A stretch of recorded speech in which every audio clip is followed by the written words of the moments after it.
আসলে পড়াশোনা প্রায় শেষ, এখন চাকরি বাকরি নিয়ে একটু চিন্তা ভাবনা করছি আর কি।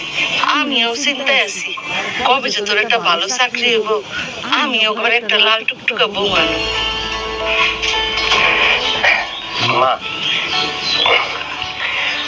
তোমার বৌমা ঠিক করা। তোর কোনো পছন্দ আছে নাকি?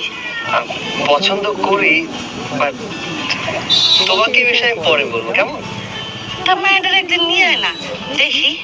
আচ্ছা মা, দেখি আমি ওকে নিয়ে আসা যাই কিনা। চা খাবি? খাবো, তবে চাটা আমি নিজে হাতে বানাবো।